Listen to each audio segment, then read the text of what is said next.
세계적으로 굉장히 좀 큰 이슈가 되고 있는 것을 제가 먼저 여러분께 좀 말씀을 드리려고 합니다.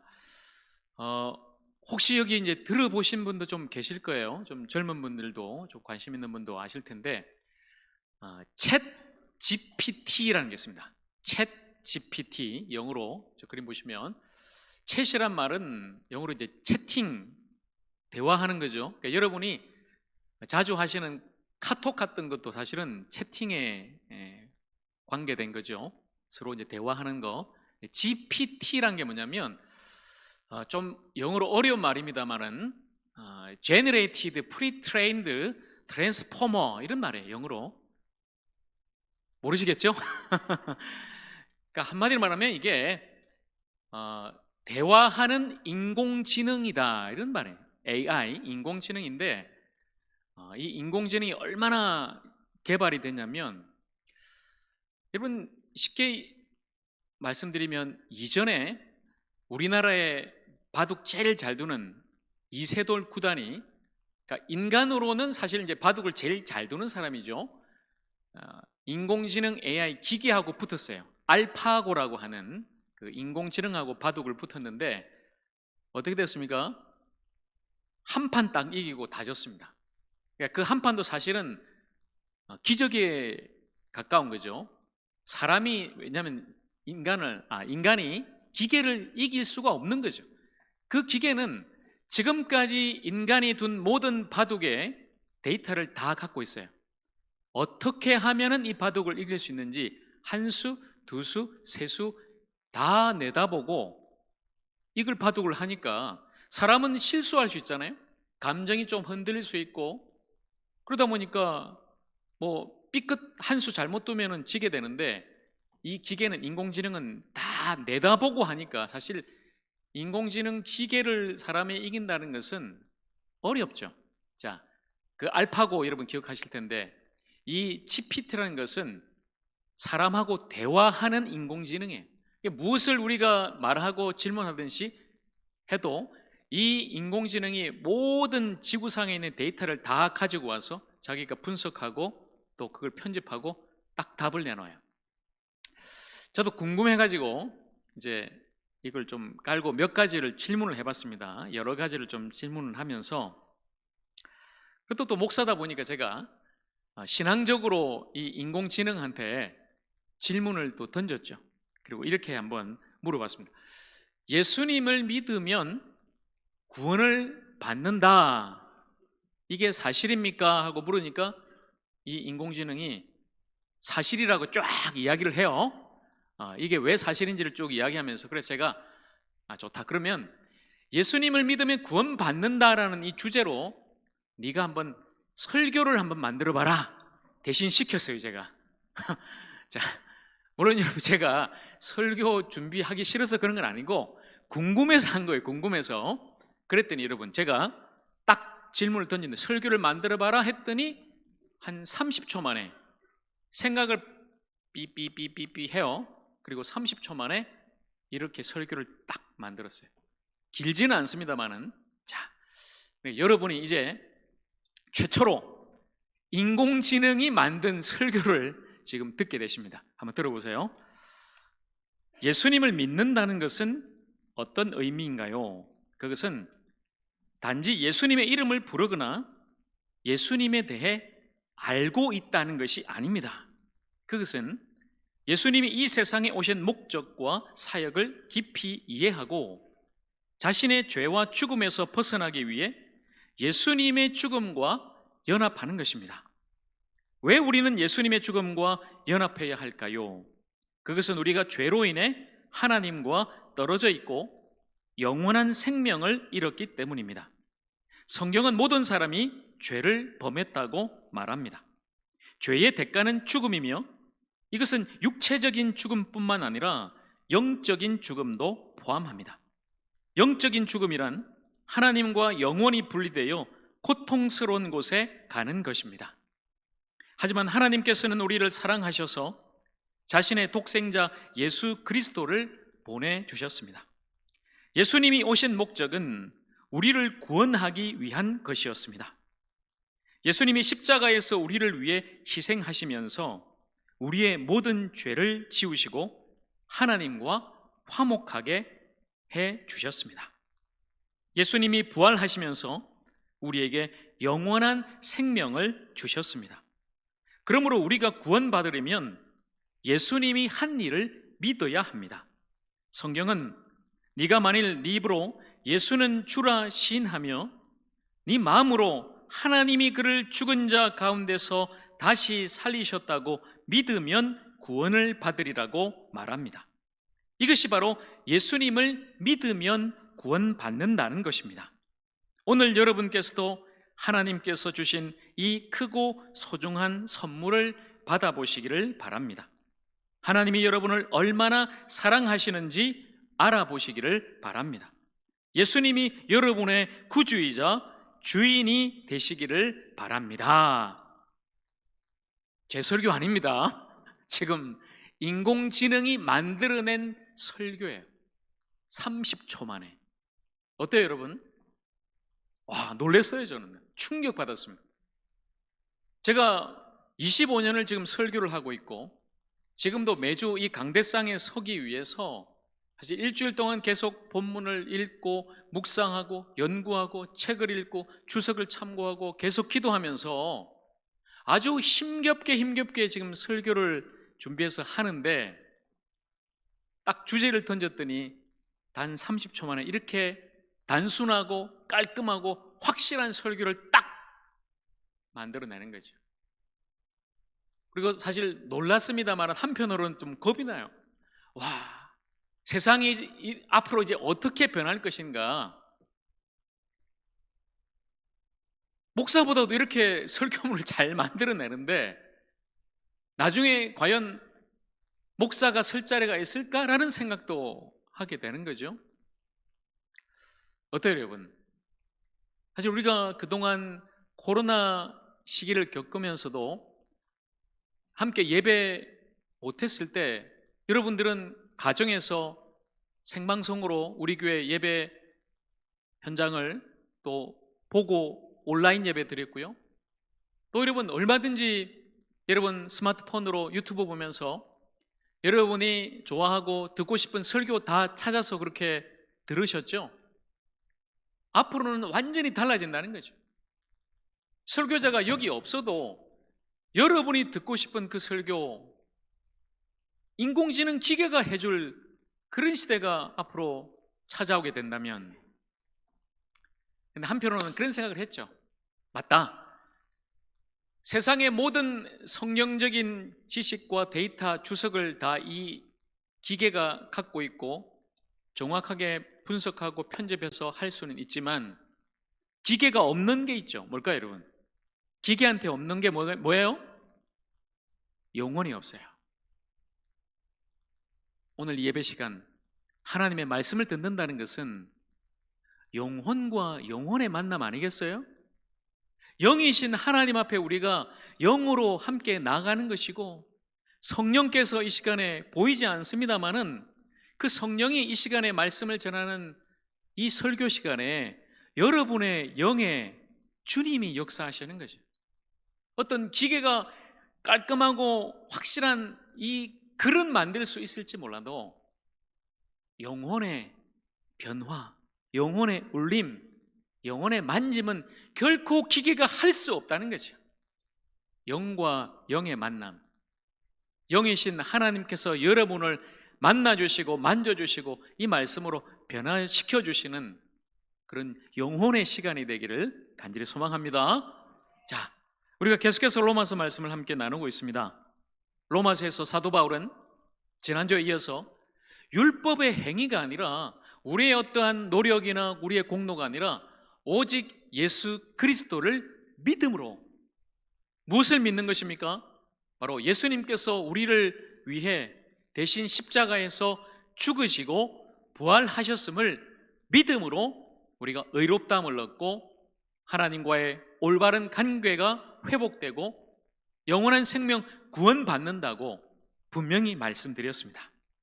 그런데 여전히 믿지 않는 사람들이 있었습니다. 그 당시 율법주의에 빠진 유대인들, 좋다. 믿기는 믿는데 그걸로는 충분하지 않고 그래도 뭔가를 지켜야 된다. 율법, 하나님이 주신 이 법을 지켜야 믿음의 행위를 더해야 그래야 온전해지는 것 아니냐.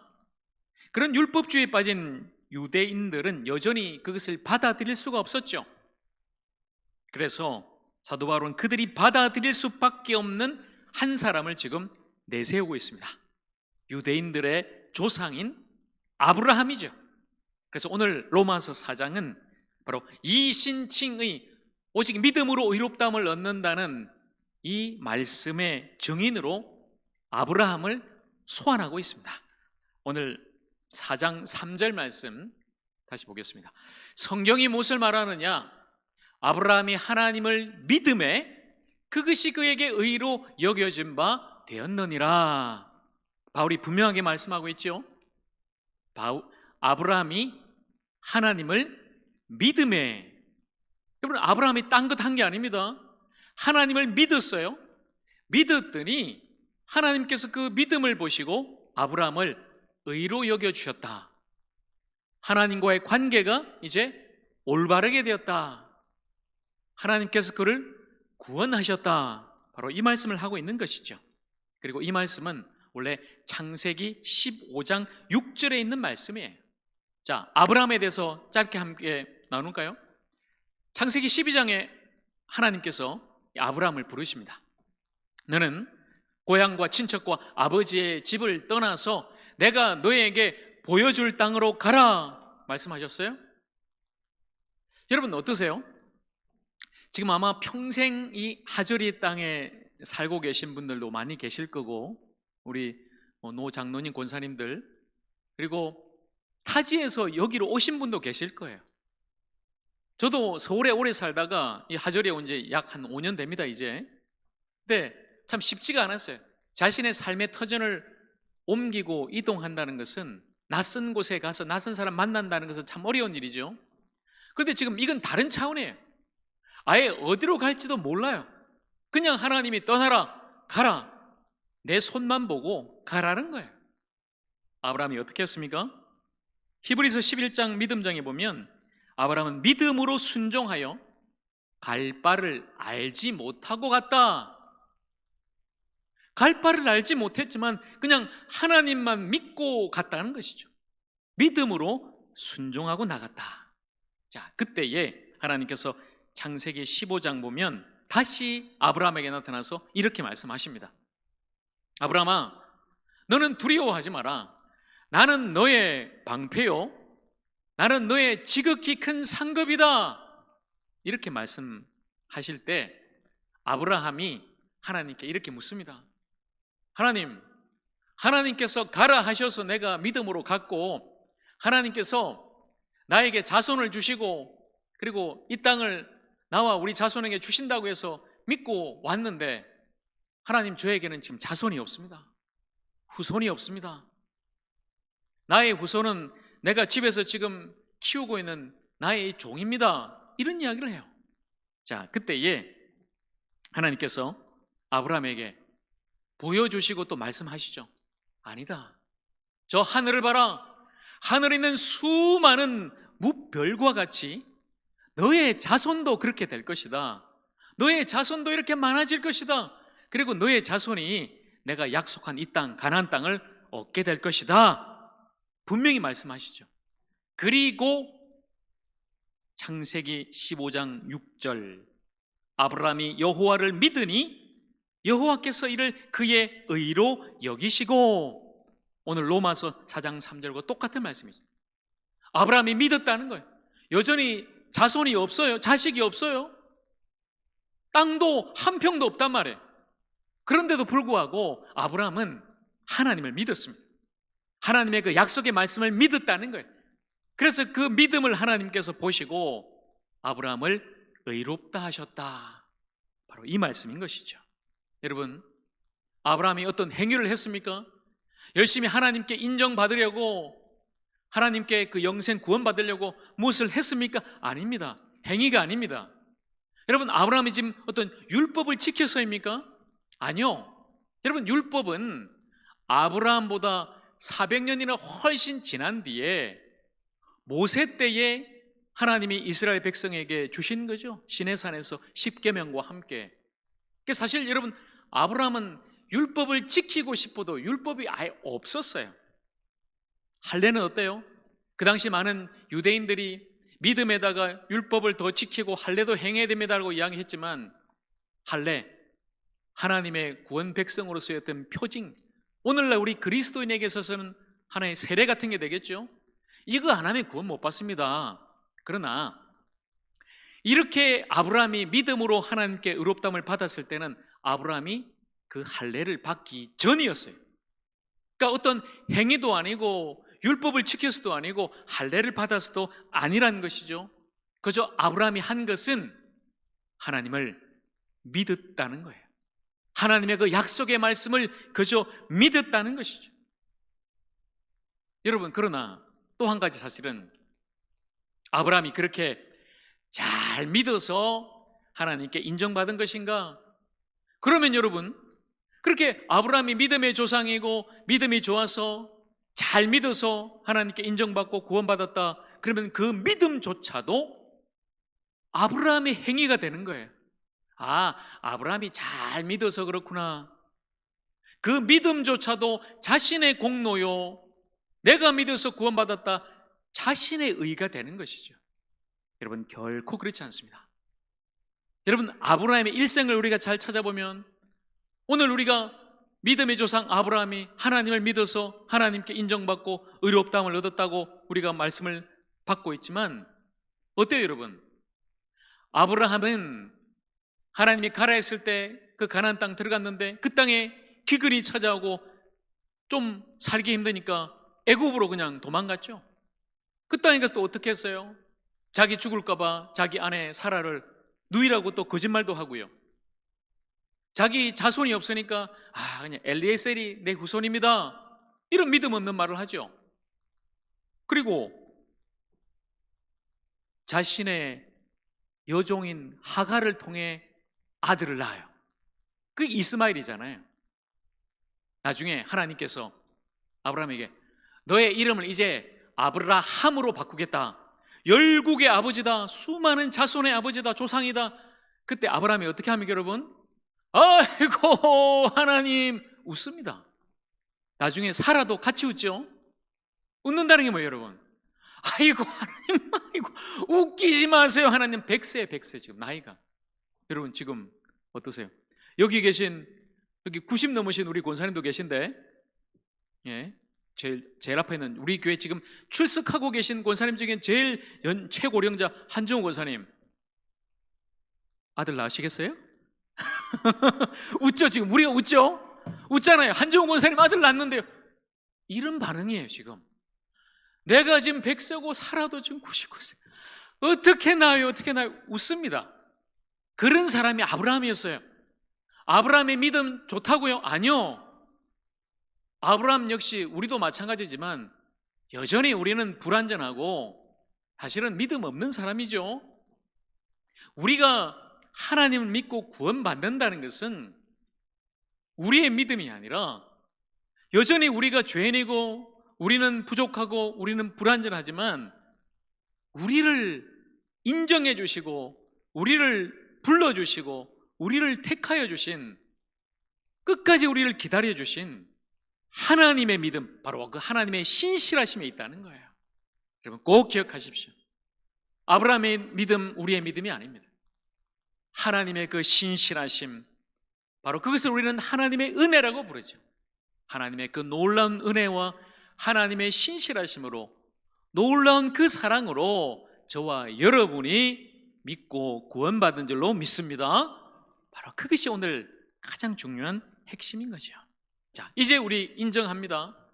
이신칭의, 오늘 로마서 3장 28절 말씀을 다시 보겠습니다. 그러므로 사람이 의롭다 하심을 얻는 것은 율법의 행위에 있지 않고 믿음으로 되는 줄 우리가 인정하노라. 아멘. 여러분도 인정하십니까? 이제 인정하죠?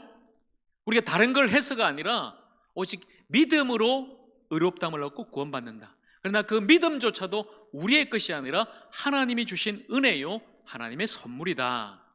우리가 인정하게 됩니다. 자, 그런데 말입니다. 정반대 말씀이 있어요. 성경이에요.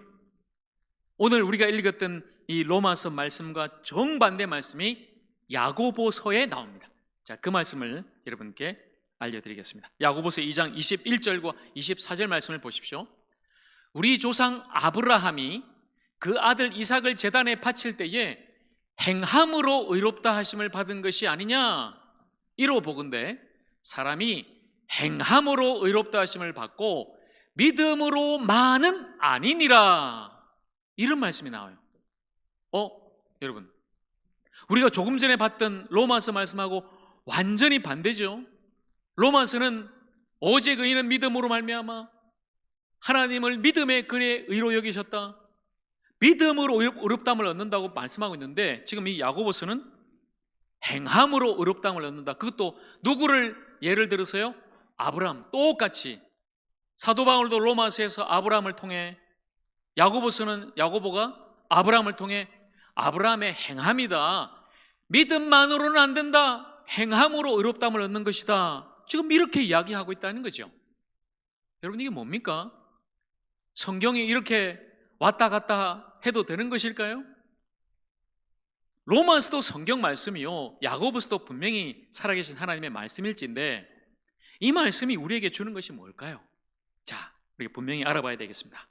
먼저 야고보서가 아브라함의 행함으로 의롭다함을 얻었다. 아브라함의 행함은 뭘까요? 자, 여기에서 조금 차이가 있죠. 로마서에서 아브라함이 믿었다는 것은 그런 자손도 없고 땅도 없었지만 하나님의 약속의 말씀을 믿었다는 것이죠. 믿어서 이제 그에게 100세의 아들이 탄생합니다. 이삭이죠. 그런데 그 이삭이 좀 컸을 때 갑자기 하나님께서 아브라함에게 너의 그 독자 이삭을 나에게 제물로 바치라.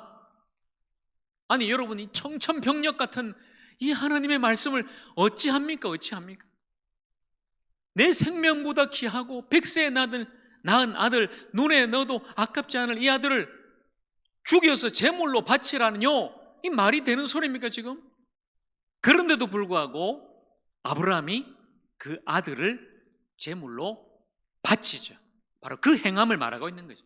물론 죽이려고 하는 찰나에 하나님이 딱 말리시지만요. 자, 아브라함이 그 아들을 바치는 그 행위, 바로 그것이 믿음으로 말미암은 순종이라는 거예요. 히브리서 11장 믿음장은 이렇게 이야기합니다. 아브라함은 능히 이삭을 죽은 자 가운데서 다시 살리실 줄로 믿었다는 거예요. 믿었다. 어떻게 그 아들을 죽일 수 있어요? 그러나 하나님을 믿었다는 거죠. 100세인 나에게도 태가 다쳤는데도 하나님이 아들을 주셨다면, 내가 지금 하나님의 말씀대로 이 아들을 죽여도 하나님은 능히 이 아들을 살리실 것이다. 나는 그 하나님을 믿는다. 그렇게 믿었다는 거죠. 그러니까 여기 나오는 아브라함의 행함이라는 것은 믿음을 동반한 행함이요, 행함을 동반한 믿음이라는 거예요. 바로 그것을 야고보가 말하고 있는 거죠. 그런데 여러분, 왜 이렇게 야고보가 행함을 강조할까요? 지금 우리가 로마서 말씀을 쭉 강의하면서 계속 제가 여러분에게 오직 믿음 말씀하고 있지 않습니까? 근데 왜 이 야고보는 유독 행함을 우리에게 강조하느냐? 그것은 이유가 있습니다. 야고보는 누구입니까? 예수님의 육신의 동생이죠. 그리고 초대교회 예루살렘 교회의 영적인 지도자예요. 한마디로 말하면 그 초대교회 예루살렘 교회 담임 목사예요. 근데 그 교회를 보니까 너무나 잘못된 신앙의 모습이 만연했다는 거예요. 말만 하는 신앙, 우리가 믿습니다, 하나님 감사합니다, 사랑합니다 말은 잘하는데 그 교회 보니까 너무나 많은 성도들이, 지체들이 헐벗고 굶주리고 아파하는 지체들이 너무나 많아요. 그런데 돌아보질 않아요. 말만 하고 있어요. 함부로 타인에 대해서 말합니다. 나쁜 말을 하고 비난하고 판단할 말을 하고 있어요. 사람을 서로 차별합니다. 이 사람 저 사람끼리 서로 싸움하고 비방하고 물질에 대한 욕심으로 가득 찬 그 교회, 여러분 야고보서를 읽어보시면 그 당시 초대교회 모습이 다 나와요. 이렇게 나와요. 그러니 지금 야고보가 볼 때 이거 잘못됐다. 우리가 믿고 구원받고 하나님을 믿는 성도인데 왜 이렇게 신앙이 잘못된 것일까? 우리가 말만 하고 있는 것인가? 실천이 있고 삶이 없고 행함이 없는 것일까? 이래서 지금 야고보가 우리에게 이 행함을 강조하고 있는 것이죠. 여러분, 진짜 믿음이 무엇입니까? 야고보는 이렇게 이야기합니다. 행함이 있는 믿음이어야 한다. 행함이 없는 믿음은 그 자체가 죽은 믿음이다. 헛된 믿음이다. 구원받을 수 없는 가짜 믿음이다. 그러니까 맨날 우리는 믿습니다 하는데 그 믿음의 실체를 알지 못하고 그저 그냥 덮어놓고 누가 예수 그냥 믿기만 하면 구원받고 천국 간대, 그렇게 우리가 믿고 있는 건 아닌가. 그러니까 진짜 믿음이란 것은 행함이 그 믿음을 온전하게 하여서 구원받는 살아있는 믿음이라는 거예요. 살아있는 믿음, 죽어있는 화석화된 그런 헛된 믿음 아니라 정말 진짜 믿음은 반드시 그 믿음이 삶으로 행함으로 나타난다는 것이요. 나타난다. 여러분 어떻습니까? 여러분 진짜 믿음을 갖고 계십니까? 여러분의 믿음은 살아있는 믿음이십니까? 만약 그렇다면 저와 여러분 그렇게 진짜 믿는다면 우리의 이 믿음, 이 살아있는 믿음은 살아있는 참된 우리의 삶을 통해 그리고 행함을 통해 순종을 통해 분명히 나타나야 될 줄로 믿습니다. 야고보는 지금 이것을 이야기하는 것이죠. 그래서 여러분, 오직 믿음을 강조했던 종교개혁자, 그 당시 중세의 카톨릭은 행위 구원이었어요. 믿음입니다. 그러나 거기에다가 행위를 더 붙여서 면죄부를 사고 선행을 하고 내 고행을 해서 구원에 이르려는 그 잘못된 카톨릭에 대해서 아니다, 오직 믿음 오직 은혜로 우리는 구원받는다, 그렇게 마틴 루터가 부르짖고 우리 개신교 교회가 만들어진 거 아닙니까? 그런데 그 마틴 루터마저도 이렇게 이야기해요. 그러나 믿음만 남는 믿음으로는 아니다. 참된 믿음은 필연적으로 선행이 따른다. 여러분 이거예요. 이 믿음입니다. 믿음과 행함은 분리된 게 아니에요. 너무나 우리가 믿음 강조하다 보니까 우리가 사는 것은 별 중요하지 않구나, 우리가 선하게 살고 거룩하게 살고 순종하고 사는 것, 이거 우리가 구원받는 것 중요한 게 아니야, 천국 가는데 아무 필요 없어, 그냥 믿기만 하고 우리가 어떤 일을 해도 하나님 다 용서해 줄 거니까 그냥 믿는다고 하자. 혹시 우리가 이런 왜곡된 잘못된 죽은 믿음, 가짜 믿음에 빠진 것 아닐까요?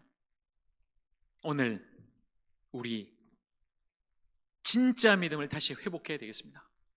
사도 바울이 그렇게 오직 믿음으로 부르짖고, 또한 야고보가 그 당시 초대교회에 너무나 잘못된 신앙의 모습들을 바라보며 믿음 좋다, 그러나 믿음은 진짜 믿음이 돼야 되고 살아있는 믿음, 그 믿음으로 순종하고 행하는 믿음이 돼야 된다. 바로 오늘 그 믿음을 우리가 다시 회복해야 되지 않겠습니까?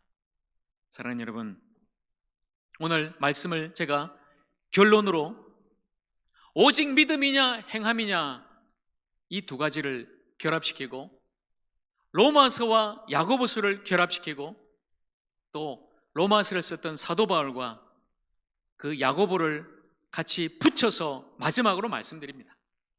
붙이면 되죠. 자, 사도 바울과 야고보가 지금 싸우고 있습니까? 믿음이냐 행함이냐? 아닙니다. 이 두 사람이 사도행전 15장에 보면 만났죠. 예루살렘 공회의 때 바울이 예루살렘 교회에 가서 그 예루살렘 교회 담임 목사인 야고보를 만났어요. 무슨 일이 있었어요? 오직 하나님의 은혜에 믿음으로 구원받는데 자꾸 다른 이단들이 아니요, 거기에다가 행함을 자꾸 붙여야 돼, 그러니까 그걸로 찾아갔죠. 그때 야고보가 반대하지 않았어요. 오직 믿음이라는 이신칭의를 결코 반대하지 않았어요. 자, 그러나 강조점이 다른 거죠. 사도 바울은 율법주의와 싸웠습니다. 오직 믿음. 그러나 야고보는 행함이 없는 그 신앙과 지금 싸우고 있는 거죠. 사도 바울은 믿지 않는 사람이 어떻게 그리스도인이 되는가? 오직 믿음이에요. 그러나 야고보는 믿는 사람이 어떻게 그리스도인으로 살아가는가? 거기에는 삶과 행함이 있는 것이죠. 바울은 구원의 뿌리, 바로 믿음을 강조합니다. 야고보는 그 구원의 열매인 행함을 지금 강조하고 있는 거예요. 바울은 오직 믿음으로, 야고보는 행함이 있는 살아있는 믿음으로. 여러분, 믿음입니다. 오직 믿음, 그러나 살아있는 참된 믿음. 믿음으로 순종하고 믿음으로 살아내는 그 믿음. 여러분, 우리의 믿음은 지금 어디에 있습니까? 우리는 무엇을 믿고 그 믿음으로 과연 무엇을 하고 살아가고 있습니까? 우리는 오직 예수 그리스도를 믿음으로 말미암아 구원받는다는 이 위대한 신앙은 결코 놓쳐서는 안 될 것입니다. 바로 그것이 십자가죠. 십자가 복음 꼭 붙들고 믿음으로 구원받으시기를 간절히 축복합니다. 그러나 여러분, 그 십자가는 말이 아닙니다. 우리의 생각 속에 있는 지식이 아닙니다. 우리가 십자가가 복음이고 그 십자가를 믿음으로 구원받는다면 십자가는 우리의 삶이 되어야 합니다. 여러분, 십자가가 우리의 삶이 된다는 것은 무엇일까요? 예수님이 우리를 대신해서 죽으신 것이 십자가 아닙니까? 대신 죽으신 것이 십자가예요. 그렇다면 오늘 우리가 십자가의 삶을 살아간다는 것은 나도 예수님처럼 거기에 죽는 거예요. 예수님이 내가 대신 죽고 너희를 살리겠다, 그 십자가의 사랑으로 우리를 살리셨듯이 오늘 우리도 그 십자가의 사랑, 그 복음을 믿는다면 나는 죽고 타인을 살리는 삶을 살아야 되지 않겠습니까? 그것이 바로 섬김이요, 그것이 바로 희생이요, 그것이 바로 용서요, 그것이 바로 진정한 사랑이지 않겠습니까? 그것이 진짜 우리가 믿는 복음이고 예수께서 우리에게 보여주신 참된 십자가의 길이지 않겠습니까? 여러분, 오늘 우리 진짜 믿고 나가십시다. 예수께서 우리를 위해서 죽으신 그 십자가, 그 십자가만을 믿고 그 십자가가 나의 삶이 되도록 나를 내려놓고 비우고 나 자신을 죽이며 오히려 타인을 살리고 타인을 세우는 아름다운 희생과 용서와 사랑의 삶으로 진정한 믿음의 길을 걸어가는 우리 모두가 되기를 주님의 이름으로 간절히 축원합니다. 사랑하는 여러분, 참된 믿음은 진정한 행동을 낳습니다. 행함이 없는 죽음의 그 믿음 아닌 믿고 행하는 살아있는 믿음으로, 말만 하는 거짓 믿음 아닌 삶으로 실천하는 참된 믿음으로, 나를 믿는 것이 아닌 신실하신 하나님의 약속을 믿는 그 믿음으로, 오직 믿음으로 살아가는, 믿음으로 살아내는 믿음의 사람들이 다 되시기를 주님의 이름으로 간절히 축원합니다. 아멘. 기도하겠습니다. 이 시간 우리 함께